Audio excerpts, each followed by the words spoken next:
안녕하세요. 저는 30대 이혼녀입니다. 이번 이혼을 통해서 가족 간의 신뢰가 얼마나 중요한지 알게 되어 사연을 써보고자 합니다. 제 결혼 생활이 이혼으로 마무리될 줄은 몰랐는데 착잡하네요. 지금부터 본격적으로 제 이야기를 좀 해볼게요. 우리 친정집은 부자는 아니에요. 하지만 남들이 부러워할 정도의 재산은 갖고 있습니다. 태어날 때부터 넉넉하게 살았던 건 아니었고 제가 아주 어릴 적에 운 좋게 재산 불릴 수 있는 기회가 있었다고 했어요. 부모님이 갖고 있던 작은 토지 재산 중 한 곳에서 재개발이 지정되어 아파트가 들어섰다고 했거든요. 그 덕에 친정 집안은 평범한 가정에서 조금 더 넉넉하게 살 수 있는 형편이 되었다고 했어요. 저희 부모님이 원래는 맞벌이였는데 엄마가 전업주부로 포지션을 바꾼 이유도 다 그 이유였다고 하셨죠. 그 운 덕분에 부모님은 건물 2채에 용인에다 땅까지 하나 더 사서 관리했고 제가 결혼할 때쯤에 남들이 부러워할 만한 재산을 갖게 된 겁니다. 이걸 부자라고 하기엔 좀 민망한 수준이고요. 그냥 부족하지 않게만 살았다고 표현하는 게 맞을 것 같네요. 아무튼 저랑 남편이 처음 만난 곳은 직장에서였어요. 같은 대기업을 다니다가 눈이 맞아 결혼을 하게 되었거든요. 그때만 해도 저랑 남편 둘 다 결혼 정년기라 더 결혼이란 초점에 맞춰 만났던 것 같아요. 저희는 서로 처음엔 관심 없다가 우연한 기회로 같은 작업에 참여를 하게 되면서 친해졌어요. 저는 대화가 잘 통하는 사람을 좋아하는데 남편이 딱 그런 사람이더라고요. 게다가 남편이 유독 맡은 일에 대한 책임감이 강한 편이었는데 그 점이 제 마음을 가장 강하게 흔들었습니다. 그 책임감을 보면서 이런 남자와 결혼하면 적어도 가정을 등 돌릴 짓은 하지 않겠다는 걸 느꼈거든요. 예를 들면 불륜 같은 부정행위 말입니다.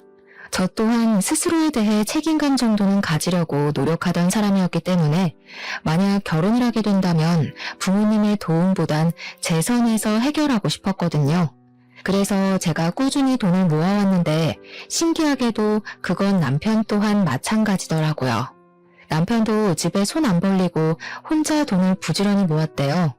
그런 점이 저랑 남편의 공통점이라고도 생각해 더 마음이 통했던 것 같았어요. 그렇게 저희는 서로 집안 배경보다는 각자 모은 돈만 보고서 결혼을 결정하게 되었죠. 남편은 결혼하기 전 혼자서 모은 돈 2억 5천 있다고 제게 말했었습니다. 온전히 현금으로 가진 재산만 그렇다고 했고 그뿐만 아니라 이미 집도 한 채 갖고 있다고 했어요. 심지어 시부모님 집도 남편이 사준 거라고 하더군요. 너무 대단한 게 느껴졌어요.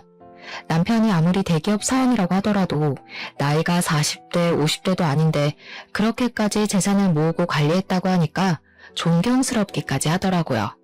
그래서 저는 더 이 사람이 충분히 준비되었다고 생각했어요. 적어도 이런 남자랑 결혼하면 굶어 죽는 일은 안 생기겠구나 싶었거든요. 미래에 아기가 생긴다고 해도 이런 남편이 있다면 너무 든든할 것 같다는 생각도 들었어요. 저는 나름대로 똑똑하게 사람을 판단해보고 결혼했다고 생각했습니다. 그렇게 결혼을 진행했던 건데 혼인신고까지 한 뒤에 정말 생각지도 못한 사실을 알게 되었어요. 부부가 되면 어쩔 수 없이 돈 문제가 훨씬 더 중요해지잖아요. 그래서 좀 더 깊게 대화를 나눴던 건데 그제야 시모가 남편의 돈을 대신 관리해주고 있었다는 사실을 알게 된 겁니다. 더 황당한 건 따로 있었어요. 신혼집 명의뿐만 아니라 시댁 명의가 전부 시모 이름으로 되어 있었고 남편 통장마저 시모 손에 있어서 남편이 시모한테 돈을 받아 쓰고 있었더라고요. 제가 먼저 우리 부부끼리 돈 관리 좀 해보자고 얘기를 나누지 않았다면 한참 뒤에 알게 되었을 사실들이었습니다. 남편이 결혼하고 나서도 제게 이러한 사실을 고백하지 않았다는 건 결국 저한테 숨길 수 있으면 안 밝히겠다는 뜻 아니겠어요? 뭐? 그걸 왜 이제 얘기해? 그럼 당신 결혼 자금 없다는 거잖아. 결국 다 어머님 돈이란 거 아니야? 그건 아니지. 다 내가 벌어서 마련한 것들이고 엄마한테 쥐어주는 것도 난데. 내가 자산 관리할 줄 몰라서 엄마한테 맡긴 거야. 엄마가 나 결혼하면 전부 돌려주겠다고 했어. 내가 요즘 바빠서 잠시 깜빡하고 말 못했던 거야. 하마터면 신혼부터 대판 싸움이 날 뻔했습니다. 다행히 남편은 저랑 대화를 하고 나서 그 다음날 이 사실을 시모와 의논했고 시모는 별다른 문제 없이 남편에게 급여 통장과 적금 통장을 흔쾌히 넘겨주었습니다. 대신 시모가 신혼집 명의는 차차 바꾸기로 하자 해서 처음엔 현금만 받아왔었어요. 남편이 받아온 그 통장을 확인해보니 현금 2억가량 모았다던 그 돈이 결혼자금 쓴 것 빼면 그 정도 액수로 남아있더라고요. 그래서 제가 더 화내지 않고 그 상황을 참고 넘어가 줬어요. 그렇다고 어이없던 그 기분이 사라지는 건 아니었습니다. 저는 남편이 책임감 강한 모습을 분명 발견했기에 모든 걸 남편 혼자 해결하는 줄 알았거든요. 그런데 시모한테 꽤나 큰 부분을 의존하고 있었다는 사실을 신혼 초부터 알게 돼서 남편에 대한 제 감정이 살짝 식어버리더군요. 이런 걸 실망이라고 하는 거겠죠.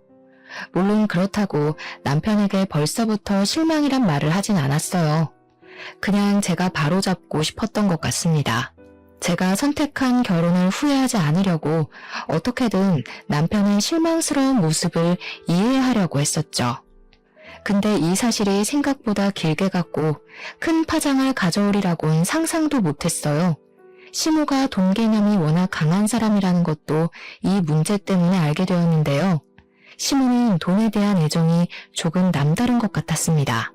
어떻게 보면 제 주변에 시모만큼 돈에 진심인 사람을 본 적이 없어서 시모의 행동이 다소 집착처럼 보이기도 했어요. 시모는 제가 처음으로 용돈을 주었을 때 그 자리에서 바로 현금을 세어보는 행동으로 저를 깜짝 놀라게 했습니다. 그러지 말라는 법이 없기 때문에 그저 놀란 것이 다였지만 결코 좋아 보이는 행동은 아니었어요.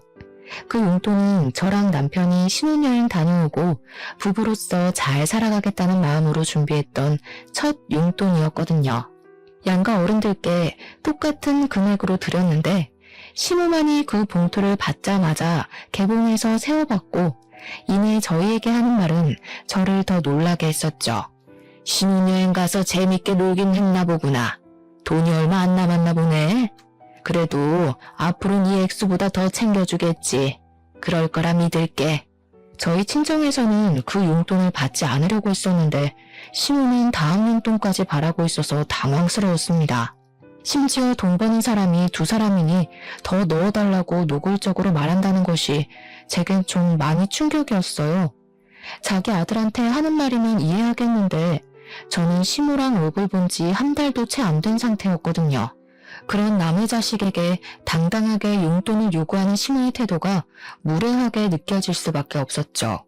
근데 또 시모는 용돈은 용돈대로 선물은 선물대로 따로 원하는 타입이기까지 했어요. 기념일 같은 걸 워낙 반드시 챙기는 사람인데 절대 말로만 축하하면 안 되고 무조건 선물을 받아야 하는 사람이었습니다. 남편이 말하길 시모가 마음이 여려서 선물 안 주고 넘어가면 그 소녀 같은 토라짐이 무려 한 달까지 간 적 있다 하더라고요. 말이 좋아 소녀 같다 표현을 한 거지 나이를 그만큼 먹고 고작 선물 못 받았다고 토라지는 건 너무 징그럽지 않습니까? 시모의 그런 특징을 남편이 참고해달라는 식으로 제게 부탁했는데 그걸 듣자마자 생각하고 싶지도 않은 불길한 미래가 자꾸 상상되었어요. 왠지 시모 때문에 남편과 문제가 생길 것 같은 느낌이 들더라고요. 시모랑은 최대한 갈등을 만들지 않는 것이 좋겠다고 생각해서 저는 시모와 자주 마주하지 않기 위해 갖은 노력을 했었습니다. 어차피 저희가 분가를 하고 있었으니 제가 굳이 바빠서 시간이 안 된다면 시모를 안 볼 수 있을 거라 생각했어요. 그런데 그게 아니더라고요. 굳이 제가 얽히고 싶지 않아도 시모가 알아서 사사건건 간섭해 오는 겁니다. 저희 친정 부모님이 제가 먼저 연락하지 않는 이상 잘 연락을 주지 않으니 시댁도 그럴 거라 착각을 했어요. 시모는 우리 신혼집 명의가 자기 거라는 걸 명분으로 우리 집을 계속 방문하기 시작했습니다. 어머님, 갑자기 어쩐 일이세요? 남편이 어머님 온다는 말을 안 해서 몰랐어요. 오시는 줄 알았으면 뭐라도 준비해 놓을 걸 그랬네요. 아직은 내 집이지 않니? 내가 굳이 너한테 알리지 말라고 했어. 아들 허락만 받으면 되지 뭐하러 두 사람씩한테나 허락을 구해? 어차피 명의 넘겨주면 이럴 일도 없을 테니 불편해할 것도 없다. 그냥 잘 사나 보러 온 거야. 시모는 이런 식으로 저희 집을 쳐들어오곤 하셨는데 말만 잘 사나 보러 왔다고 표현한 거지. 사실 시모는 올 때마다 집안 살림살이를 둘러보면서 잔소리를 엄청 했습니다. 그게 다 돈 얘기였어요. 우리가 집에 새로운 무언가를 들이면 얼마 주고 샀는지를 꼭 물어보더라고요. 거짓말하고 싶진 않아서 솔직하게 얘기를 해주면 주로 새 것을 산 것에 불만을 품고 잔소리하셨어요. 요즘 중고도 상품 괜찮게 내놓는데 뭐하러 새 걸 사니? 이런 걸로 돈 아끼는 것도 다 살림하는 지혜야. 앞으로 나한테 먼저 상의하고 구매해라. 그래도 저희 지금 신혼이고 또 처음 쓰는 건데 새 것 타고 싶어서요. 저희가 형편이 안 되는 것도 아닌데 굳이 중고를 살 필요는 없다고 생각했거든요. 또 이런 것들은 한 번 사면 몇 년씩 쓰는 거라 아무래도 새 걸로 시작하는 게 좋죠. 네가 경제관념이 없구나. 쓸데없는데 돈 쏟을 일 있으면 아껴서 적금이나 넣어. 요즘은 땅 파서 돈 나오는 시대 아니다. 아낄 수 있을 때까지 아껴야지. 나중에 나이 들어봐라. 어디 젊을 때처럼 돈 벌 기회가 쉽게 있는 줄 아니? 시모는 일단 자기 눈에 마음에 안 든다 싶으면 다 쓸데없는 곳에 들어가는 돈 취급을 했습니다. 자기가 쓰는 돈은 합리적이고 남이 쓰는 돈은 엄청 아까워했어요. 게다가 남한테 받는 건 또 좋아했고 자기 돈이 남에게 나가야 하는 건 굉장히 싫어했어요. 사실은 아들 집이나 저희 혼수까지도 다 자기 재산이라고 생각하는 것 같았어요. 자기가 자기 아들에게 명의를 넘겨준다고 하더라도 아들 돈이 자기 돈이라고 생각하시는 거죠. 그러니까 제가 제 스스로 뭘 사서 배치하는 게 마음에 안 드셨던 거예요. 저는 그때부터 시모가 굉장히 짠순이라고 생각했고 알뜰살뜰한 사람이 아니라 무력이 많은 사람이라는 걸 깨달았습니다. 솔직히 그 사실만으로도 제 시모복은 이미 날아갔다고 체념했어요. 하지만 딱 그까지만 했다면 저도 이혼할 만큼 불만을 품진 않았을 겁니다. 근데 시모의 욕심이 닿지 말아야 할 곳까지 닿기 시작하자 저도 모르게 걷잡을 수 없는 길을 들어서고 말았어요. 어느 날 남편이 시모한테 온 전화를 몰래 받고 있는 걸 엿들은 적 있었는데요. 그 내용이 정말 괘씸하고 화가 나더라고요. 사돈댁이 땅까지 있다면서 하나 정도는 사위 앞으로 명의해줘야 되는 거 아니니? 아직까지도 아무 말이 없었어? 네 마누라는 이런 것도 알아서 안 챙겨주고 뭐 한다니? 아직 내가 뭘 한 것도 없는데 장인어른께서 덜컥 주는 것도 이상하지. 그냥 괜한 소리 하지 말고 얌전히 기다려. 사람 일은 모르는 거니까 그렇지. 그 집에 자식이 2명이나 더 있다며. 갑자기 사돈어른들 둘 다 콱 죽어봐라. 네 목 없을 수도 있는 거 아니야. 그럼 이 결혼 정말 손해지 않니? 일단 기다려봐. 아직 결혼한 지 1년도 안 됐잖아. 한두 푼도 아니고 그렇게 큰 재산을 어떻게 검증도 안 된 사위한테 바로 넘겨주겠어? 듣자 하니 둘이서 친정재산 얘기를 몰래 나누고 있더라고요. 아무리 생각해도 시모 마인드가 진짜 어이없었어요. 우리 신혼집은 자기 명의로 해놓고 몇 달간 바꿔주지도 않고 있으면서 저의 개인 재산 간섭하는 걸로 모자라 이젠 친정 재산까지 몰래 탐내고 있는 거잖아요. 그건 아무리 어른이라고 하더라도 도가 지나친 태도라고 생각했어요. 시모가 저를 보면서 속으로 친정 재산을 노리고 있었을 걸 생각하니 너무 거북스럽더라고요. 그 실체를 알게 되니 기분이 많이 언짢았습니다. 근데 여기서 제가 더 실망스러웠던 건 남편 태도였어요. 남편마저 시모와 별반 다를 게 없는 사람이더라고요. 시모가 하는 말도 안 되는 소리에 남편이 대답할 때마다 제 귀를 의심했습니다. 그 상황에서 남편과 시모의 차이점을 굳이 언급해보자면 시모가 남편보다 조금 더 성급했다는 거예요. 솔직히 시모만 그랬다면 100번 1000번 생각해서 그럴 만한 위인이라 생각하고 무시할 수 있었거든요. 근데 남편까지 시모와 같은 마음을 품고 있었다는 건 제게 유일한 기둥이 무너지는 기분과 같았어요. 남편이 그러는 건 못 본 척 넘길 수가 없겠더라고요. 저도 모르게 이성보단 감정이 먼저 앞서갔어요. 저는 그 자리에서 안 숨고 바로 남편한테 다가가 뭐 하냐고 물었습니다. 그러자 남편 깜짝 놀라면서 시모 전화를 끊어버리더군요. 깜짝이야. 왜 남의 전화를 엿듣고 그래?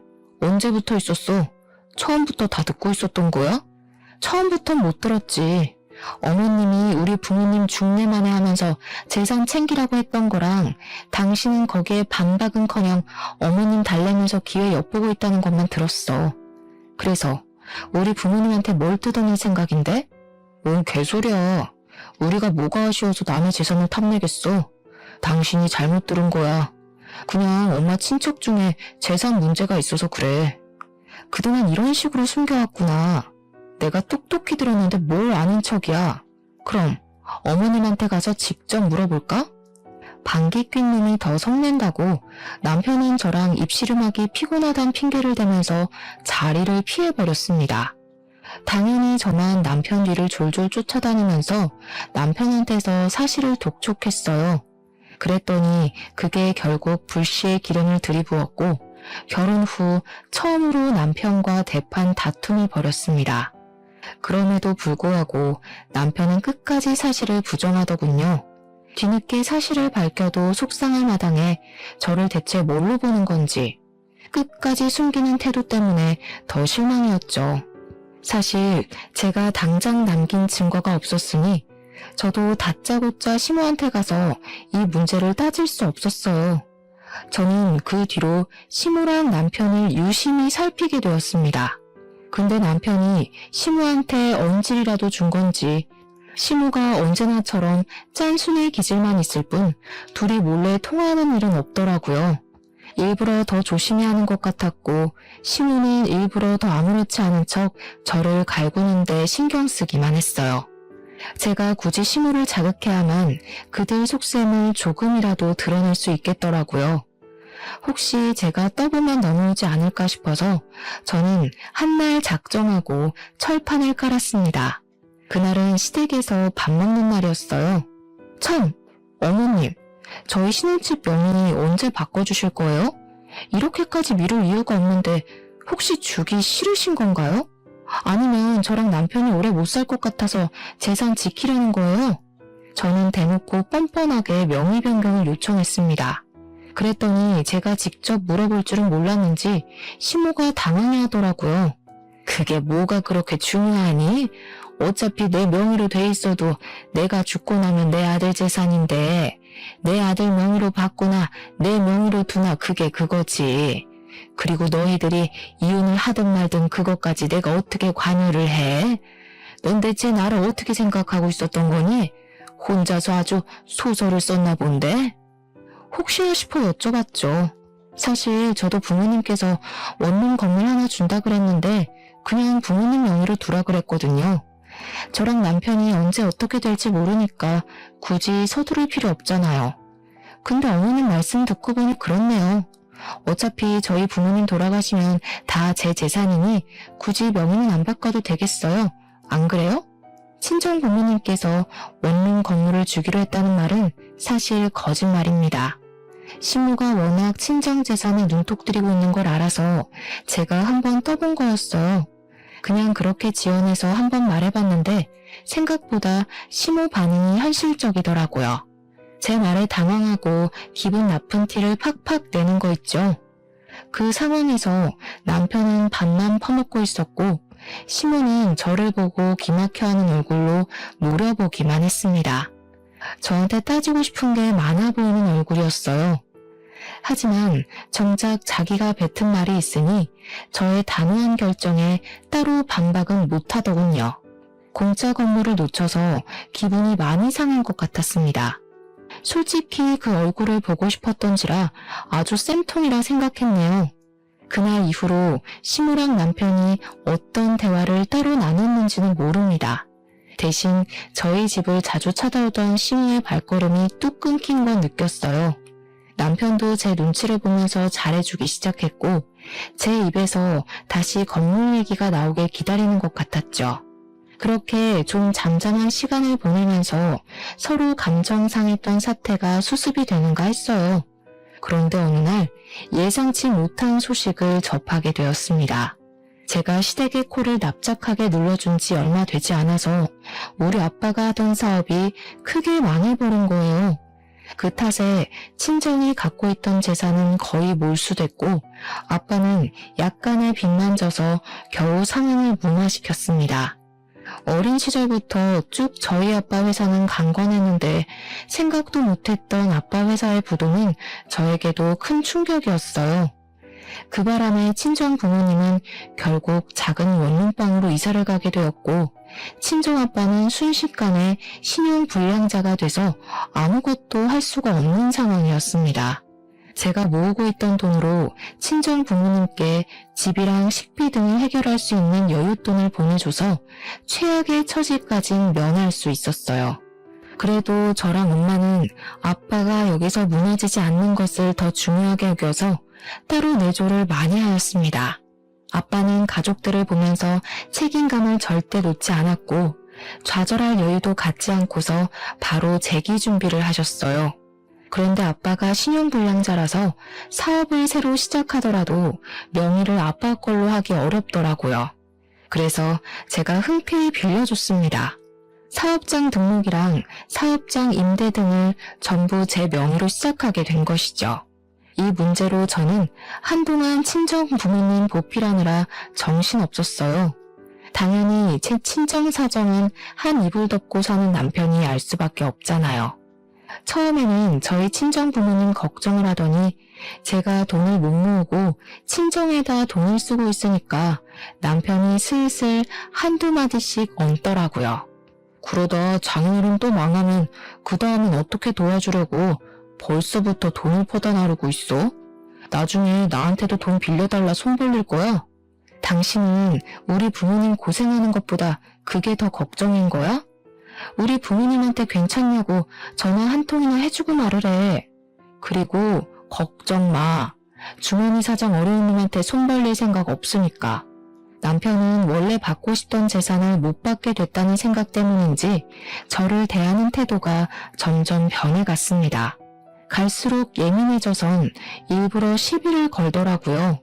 술 먹고 집에 들어오는 날엔 마누라 때문에 자기 인생 망했다느니 처가에서 자기 등에 빨대 꽂으려고 한다느니 우리 친정 때문에 자기가 곧 거지 되게 생겼다고 그렇게 신세한탄을 했어요.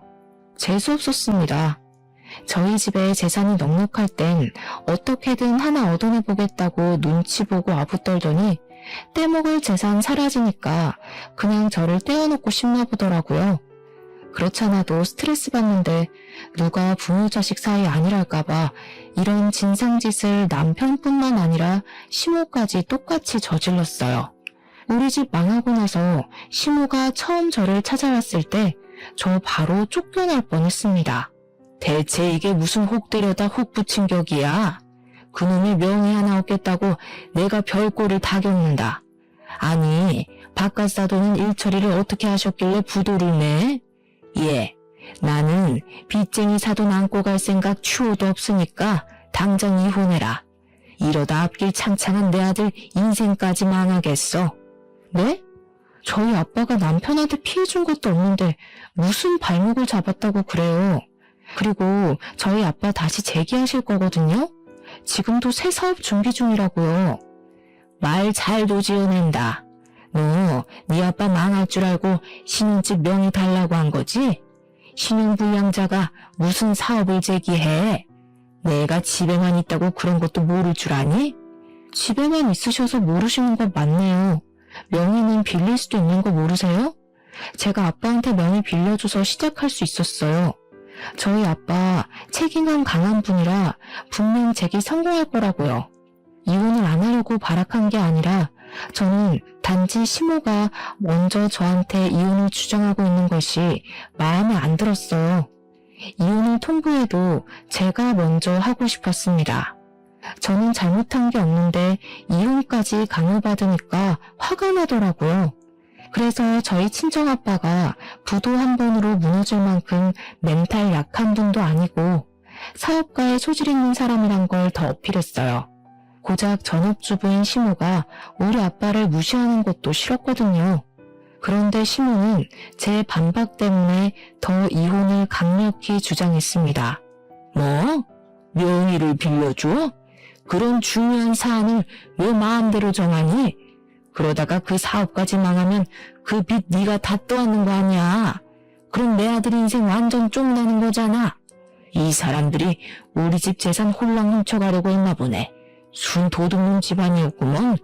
이 말은 제가 시무랑 남편한테 해주고 싶었던 말인데 시무 입에서 나오니까 기분이 많이 나빴습니다. 같이 있던 남편은 시무의 역정을 말리기는커녕 오히려 자기도 시무의 의견에 동조한다는 눈빛을 띠고 있었어요. 저도 그들의 마음을 이해 못하는 건 아닙니다. 상대 배우자 집안이 부도가 나서 빚더미에 쌓였다거나 거지가 됐다고 하면 솔직히 불안할 것 같거든요. 그러나 이혼을 요구했을지는 모르겠어요. 너 때문에 내 인생 망하게 생겼다고 손가락질했을 것 같지도 않습니다. 그래서 그런가 두 사람의 태도가 너무 실망스럽고 정 떨어지더라고요. 어떻게 그리 바로 이혼 얘기 나올 수 있는지, 어떻게 남편은 시모가 대신 이혼 통보를 하는데도 그걸 가만히 듣고만 있을 수 있는지, 그 모든 순간이 제게 최악이었죠. 심지어 남편은 저 몰래 친정 부모님께 연락해서 이 사실을 밝혀버렸어요. 친정 부모님께 저와의 관계를 정리하고 싶다고 말을 해버린 겁니다. 친정 부모님한테서 연락이 왔는데 얼마나 죄송했는지 몰라요. 부모님께서 자신들 때문에 딸 인생을 망쳤다고 생각할 것 같더라고요. 남편은 그때부터 제가 싸움을 걸어도 자기는 이혼할 작정으로 막말을 해왔습니다. 입에 담기엔 너무 험해서 글로 표현할 수가 없네요. 그렇게 저희 상황과 관계는 극에 달할 대로 달해서 그야말로 심각한 우환이 찾아왔어요. 친정 부모님은 제 걱정에 잠을 설쳐서 언제 한번 시모한테 따로 연락을 했었답니다. 시모에게 애들 이혼에 대해서 시간을 두고 기다려달라 했나 보더라고요. 근데 시모는 저랑 친정 부모님한테 제대로 모욕을 주고 싶었던 건지 친정 부모님의 부탁에도 불구하고 굳이 제가 듣는 자리에서 친정 부모님과 다시 통화를 했습니다. 아무리 생각해봐도 우리가 너무 손해라서 왜 그래야 되는지 모르겠는데요. 그냥 막연히 기다려달라는 건 우리 보고 지금 눈 뜨고 코 베이라는 거잖아요. 나중에 자금 사정 어려워지면 우리 아들한테 돈 달라고 부탁할 거 아닌가요? 우리가 호구로 보이세요? 그럴 리가요. 그런 뜻 아니에요. 제가 이번에 준비하고 있는 사업 무조건 성공시킬 거라 이렇게 부탁드리는 겁니다. 제가 저한테 확신이 없으면 감히 이런 부탁 못하죠. 저 한번 믿어주시고 애들 이혼은 잠깐 보류하는 게 어떨까요? 꼭 보답할게요. 말귀를 못 알아들으시네. 사업가란 사람이 당장 상대방 말도 이해 못하는데 뭘 성공하겠단 거예요? 그쪽이 한때 돈 많은 사돈이라 해서 봐줄만 했던 거지. 그 집 딸내미가 어디 우리 아들같이 잘생긴 애랑 어울리는 줄 알아요? 당신 딸 볼 거라곤 집안 배경밖에 없어요. 근데 이제 거지꼴 됐으니까 값어치가 정말 떨어졌어. 나도 그런 며느리 필요 없어요. 시모는 제가 똑똑히 듣고 있는 상황에서 저희 아빠를 대놓고 무시하였습니다. 저 너무 화가 나서 쌀 씻고 있던 솥을 들고 그대로 시모한테 부어버렸어요. 정말 충동적인 행동이었죠. 물과 쌀알로 범벅된 시모가 놀라서 저를 쳐다봤는데 부모님 모욕하는 시모가 너무 사람 같지 않아서 저도 모르게 어른한테 해선 안 될 말을 해버렸어요. 어머님은 고작 며느리 흉이나 보는 무능력한 전업주부 아니세요? 아들 돈 없으면 길바닥에 나앉아서 돈 구걸하는 것밖에 못할 사람이잖아요. 배울 점이라곤 개미 똥만큼도 없는 사람이 어떻게 우리 아빠를 무시해요? 진짜 주제넘네요. 그때 시모가 들고 있는 폰을 보니 전화가 끊어지지 않았더라고요. 아마 저희 아빠가 들었을지도 모르죠. 저는 속상해서 그대로 집을 나와버렸어요. 일을 이렇게까지 벌렸는데도 제가 차마 이혼을 두려워했던 건 사실 이유가 있었습니다. 그맘때쯤 임신이 되었기 때문이에요. 아이에게 한부모 가정을 만들어주고 싶지 않아서 최대한 힘써보고 이를 악물었던 겁니다. 제 감정은 이미 이혼을 하자고 마음먹었는데 새 생명이 생겨버렸다 보니까 머리가 자꾸 정말 이혼만이 답인 건지 고민하게 하더라고요. 저는 임신을 했다는 것도 산부인과 다녀와서 일주일 뒤쯤에 남편에게 밝혔습니다. 밝힌 이유는 그날도 남편이 저한테 이혼 얘기를 꺼냈거든요. 자기 엄마를 함부로 대하는 아내는 데리고 살기 싫다면서 말이죠. 그래서 임신 사실을 알렸더니 남편은 별로 놀라지도 않았습니다. 얼마나 됐냐고 묻다가 얼마 안 된 걸 알고는 바로 해결답을 내려줬어요. 지우면 되지 뭐가 문제야. 돈 때문에 그래? 수술하면 몸 힘들다니까. 지우는데 돈은 내가 내줄게. 대신 그거 끝나면 이혼하는 거다. 자기 자식이 생겼다는데도 아빠란 사람이 아이에게 하는 첫마디가 고작 저런 식이라니. 그 바람에 제가 결국 이혼을 결정하게 된 거였어요. 결혼 전만 해도 남편이 책임감 있다고 생각해서 믿고 따랐던 건데 막상 같이 살아보니 저와의 가정이 아닌 시모와의 가정에만 책임감을 갖고 있는 남편이란 걸 알았어요.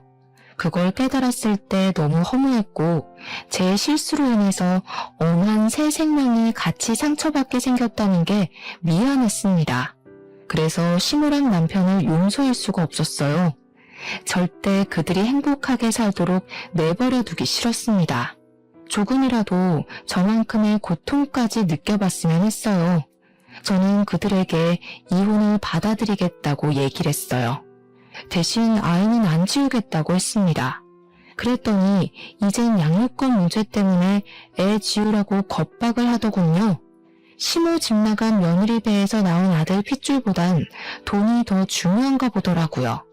그게 무슨 말 같지도 않은 소리니? 그런 식으로 우리 아들 발목 끝까지 잡고 있으려는 속셈 모를 줄 알아? 나는 내 손주를 이혼한 며느리가 낳게 할 생각도 없고 내 손주한테 이혼 부모가 있는 것도 용납 못한다. 시모는 남편을 재혼시켜서 자기 마음에 들도록 새로 가정을 만들 생각인 것 같았어요. 그런데 제가 집 나가서 애를 낳아버리는 족보가 꼬이니 그걸 두고 보기 싫었나 봅니다. 그래서 저를 틈만 나면 병원에 데려가려고 했고 아이를 지우게 하려고 애를 썼어요. 저는 이혼을 받아줄 때까진 그 신혼집에 버티고 있을 생각이었는데 아무래도 신변이 위험할 것 같아서 결국 야반 도주를 했습니다. 그 새벽에 친정으로 숨어들었죠. 저 당연히 스트레스 받은 것이 많고 사람 같지도 않은 그들에게 소송 이혼하고 싶었어요. 하지만 그때까지도 저희 집안이 어려웠을 때라 한 푼 두 푼이 아쉬웠습니다. 집안 형편이 빚더미인데 무슨 소송을 할 수가 있었겠어요. 그래서 눈물을 머금고 그들이 원하는 대로 합의 이혼을 하자고 했죠. 근데 역시나 애를 지울 때까지 이혼을 안 해주겠다고 하더라고요. 그렇게 이혼이 미뤄지면서 별거만 하길 1년이 지나버렸습니다. 저는 이혼을 하지 못한 채 출산을 먼저 하게 되었어요.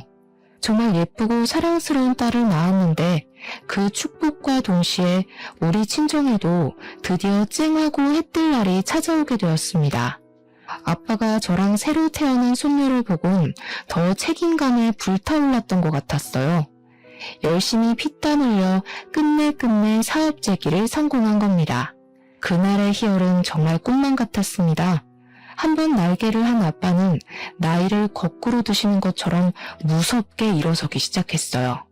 상가를 서너 개까지 구입할 정도로 갓에 일으켜주셨고 아빠는 그것이 전부 복을 안고 태어난 손녀 덕분이라 얘기를 하고 있습니다. 아무튼 노력해준 1년 넘는 시간 동안 홀로 편히 자지도 못한 아빠 덕분에 우리는 작은 원룸에서 다 같이 살 수 있는 넓은 아파트로 옮겨갔어요. 그제야 드디어 숨통이 트이는 느낌이었습니다. 아빠 회사가 부도가 나기 전에는 몰랐던 소중한 것들과 감사한 것들이 뼈저리게 느껴졌어요. 세상에 당연한 것과 영원한 건 없다는 말 정말 기억하고 살아야 될 것 같더라고요. 그리고 저는 아직까지도 양육비 때문에 이혼 안 해주고 있는 시댁을 상대로 소송을 준비했습니다. 아빠의 지원받아서 좋은 변호사를 선임할 수 있었어요. 제게 시모와 남편은 10년 묵은 채증이나 다름없었고 손톱 옆에 난 가시 같은 존재였어요. 드디어 잘라낼 수 있게 되었다니 너무 기뻤습니다. 그렇게 그들에게 한 통의 연락도 없이 곧장 이혼 소송을 진행했고요. 양육권도 청구했고 시모랑 남편에게 여러 가지 협박당했던 통화 기록을 제출하여 정신적 손해배상까지 요청했죠. 그랬더니 그제야 친정아빠의 재기 성공 소식을 시모랑 남편이 알게 되었습니다. 자기들 자존심 때문인지 나름대로 저희 아빠를 뒷조사한 것 같더라고요. 저희 아빠가 부도나기 전보다 빠른 속도로 성장하고 있다는 것까지 알아낸 건지 깜짝 놀랄 만큼 아빠가 성공하자 태도 바로 돌변하는 거 아니겠어요? 저한테 연락 온 목소리가 너무 상냥한 겁니다. 그동안 고생 많았지? 못 본 사이에 벌써 우리 손주가 태어났겠구나. 우리 아들이 너 없이 자리를 못 잡아서 내가 그간 너무 정신없이 살았어. 그래서 연락할 여유가 없었네. 그나저나 집안 문제 좀 해결됐다면서? 한 해 만에 일어나는 게 쉬운 일이 아닌데 너네 아빠도 참 대단하다. 역시 전문 사업가는 다른가 봐. 저희 아빠 칭찬하시려고 연락한 건 아니실 텐데 왜 전화하셨어요? 혹시 소송장 받고 긴가민가 하셔서 연락하신 거예요? 아, 소송장? 그래, 받았지. 사실 너한테 진심으로 사과하고 싶어서 전화했어. 예전엔 우리가 사업에 대해서 뭘 잘 몰라서 실언을 좀 했다. 정말 미안해. 네가 없어 보니까 알겠더라. 특히 우리 아들한테 네가 얼마나 중요한 아내였는지 깨달았어. 지난 날은 그만 잊고 다시 잘해볼 순 없을까? 누가 들어도 속보이는 시모 태도에 너무 어이가 없었어요. 여러분들도 저와 같은 감정을 느끼셨을 겁니다. 수그리고 들어오면 제가 받아줄 거라 생각했던 걸까요? 어떻게 이리 사람을 돈으로만 판단하고 대할 수 있는 건지 신기하더군요. 뭘 다시 시작해요? 저희 아빠가 성공하니까 다시 놓치기 아쉬워서 이러는 거 모를 줄 아세요? 저는 우리 아이한테 무능력한 할머니랑 무식한 아빠 만들어주기 싫어요. 뭐? 성질난 거 알겠는데 나 그래도 아직 네 시엠이야. 너희 법적으로 여전히 부부인데 말이 너무 심한 거 아니니? 겨우 이 정도로 기분 나빠하면 안 되죠. 계속 연락하면 더 심하게 개망신 시켜드릴 거예요. 그러니 개수작 그만 부리고 위자료나 준비하세요. 괜히 도둑놈 새끼들처럼 돈 냄새 맡고 들러붙을 생각 마시고요. 그렇게 원하던 이혼해준다는데 말이 많네. 시모가 억지로 화를 참고 있는 게 수학이 너머로 느껴졌습니다.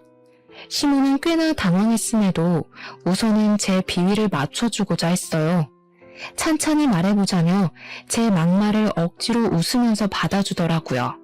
그러거나 말거나 저는 시모가 말하는 중간에 그냥 전화를 끊어버렸습니다.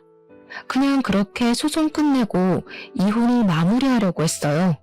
그랬더니 남편이랑 시모가 구질구질하게 친정집까지 찾아온 겁니다. 이사간 친정집도 뒷조사해서 알아낸 것 같더군요. 아무튼 그때 집에 아빠는 일가서 없었고 친정엄마랑 저랑 아기만 있는 집에 남편이랑 시모가 찾아왔어요. 제가 그냥 무시하자고 했지만 엄마가 뭐라고 사정할지 들어보고 싶다 해서 그들은 안으로 들였습니다. 오래간만에 보는 두 사람의 몰골은 오랜만에도 짜증이 나더군요. 그들은 울상으로 들어오더니 저랑 엄마 앞으로 냅다 무릎을 꿇었어요. 솔직히 그들이 잘못했다고 싹싹 빌 줄 알았습니다. 그런데 예상치 못하게 뻔뻔스러운 말을 하기 시작했어요. 장인어른 사업장 당신 명의 빌려준 거라고 했지? 이거 재산분할 소송하면 당신도 손해볼 수도 있어. 그래도 괜찮아? 억울하지 않겠어? 장인어른이 힘들게 일으킨 사업인데 괜히 문제 생겨봤자 좋을 거 없잖아. 그러니까 어차피 이혼 안 한 거 그냥 소송 취하하자. 자기네들이 나름 찬스라고 생각해서 떠올린 최후의 수단이었던 거지 웬 멍청이 같은 말로 협박을 하는 겁니다. 차라리 밑도 끝도 없이 고개 쳐박고 빌기만 했다면 제가 이혼 소송에 그렇게까지 용쓰진 않았을 거예요. 그런데 주제도 모르고 끝까지 제 약점을 찾아서 자기들이 승기를 잡으려고 하다니. 하는 짓들이 여전히 괘씸해서 오랜만에 제 감정이 다시 불타올랐습니다. 제가 사실 남편이 언급했던 명의 부분이 이혼할 때 좀 걸리지 않을까 싶어서 미리 변호사에게 알아봤어요. 그러자 변호사가 하는 말이 실질적 소유자가 중요한 거라서 명의가 내 거라도 소유자가 아빠면 저랑은 관계없는 재산이라고 하더라고요. 그러니 즉 제가 재산 분할 소송을 당하더라도 아빠가 가진 사업장은 재산 분할 대상에 포함되지 않는다는 답을 들었습니다. 아마 변호사에게 미리 물어보지 않았더라면 저렇게 협박하는 남편으로부터 당황해서 제대로 대처를 못했을 거예요. 그럼 시무랑 남편 둘이서 또 한 건 잡았다고 좋아했겠죠. 그래, 우리 아빠가 고생해서 키운 사업이지. 나 엿먹이고 싶은 것 같으니까 얼마든지 재산 분할 소송해봐. 그렇게 위자료랑 양육비 날리고 소송비도 날리고 변호사비도 날려서 제발 개털됐으면 좋겠다. 장인어른이 어떻게 돼도 상관없다는 거야? 어떻게 딸이라는 사람이 그럴 수가 있어? 그럼 너 때문에 장인어른은 또 사업 기반 흔들리는 거라고. 지금 나랑 엄마한테 화났다고 감정적으로 행동하지 말고 제발 미래를 생각해. 네가 언제부터 우리 아빠를 걱정했다고? 우리 아빠가 이혼 말릴 때 너랑 네 엄마가 우리 아빠한테 막말했던 거 잊었니? 지금 아빠가 일하러 가서 그렇지 이 자리에 있었으면 너 뺨 한 대 벌써 맞았어. 남편만으론 안 될 것 같으니까 이제 시모가 나서기 시작했는데 시모는 아기를 안고 있는 우리 엄마에게 사정을 했어요. 사부인, 제가 못나서 그랬던 거지 제 아들은 제가 시키는 대로 했을 뿐이에요. 아무런 잘못이 없어요. 앞으로는 제가 애들한테 간섭 일절 안 할 테니까 제발 이혼 좀 말려줘요. 참 할 말이 없네요. 어떻게 눈앞에 자기 새끼가 있고 손녀가 있는데도 오로지 손익 걱정뿐일 수가 있어요? 진짜 사람한테 값어치가 있긴 있나 봐요. 사부인 아들내미는 이제 이혼만 돼서 더 똥값 된 것 같은데 재혼이 가능하겠어요? 이럴 시간에 시집 못 가고 있는 아줌마들이나 알아보던가요. 엄마는 시모랑 남편을 향해 아기 위생이 안 좋다고 그만 나가라며 쫓아버렸습니다. 남편이 계속 매달리려고 해서 신발장에 둔 소금 단지를 열어 소금을 뿌리기도 했어요. 그게 남편과 시모랑 마주하는 마지막 만남이었습니다. 그 뒤로 저는 육아휴직 끝나기 전에 남편과 같은 직장 다니기 싫어서 이직하려고 했어요. 그런데 참 고마운 소식이 들려오더라고요. 남편이 진짜 우리 엄마 말대로 돈 많은 아줌마 하나 물려고 했는지 사내에서 직급 높은 노처녀들한테 찍적대다가 이미지 나빠져서 해고됐다고 하는 겁니다. 처음엔 좀 놀랐어요. 그러고는 바로 웃음이 터졌죠. 안 그래도 돈 나갈 구멍이 많은 집안인데 그나마 돈줄이던 남편을 번듯한 직장이 사라졌으니 이제야말로 제대로 똥출타겠다 싶더라고요. 그러게 진작에 서로 믿어주고 기다려줬다면 상황이 이 지경까진 안 됐을 거잖아요. 물론 저한텐 쓰레기 걸러낼 수 있는 순간들이었기에 다행이지만요. 그래도 저는 그들을 보고 한 수 배웠습니다. 사람은 물질적으로만 판단해선 안 된다는 걸 말이죠. 사람의 감정과 신뢰를 가장 쉽게 망가뜨릴 수 있는 것이 돈이라고 생각해요. 물론 돈이 살아가는데 중요한 필수 조건은 맞아요. 그러나 유일한 조건은 아니라는 겁니다. 제발 이 쉬운 법칙 하나 받아들이지 못하는 창피한 어른이 되지 말도록 합시다. 제 사연은 여기까지예요. 글 쓰는 동안 제 이야기를 전할 수 있어 즐거웠습니다. 들어주셔서 감사합니다.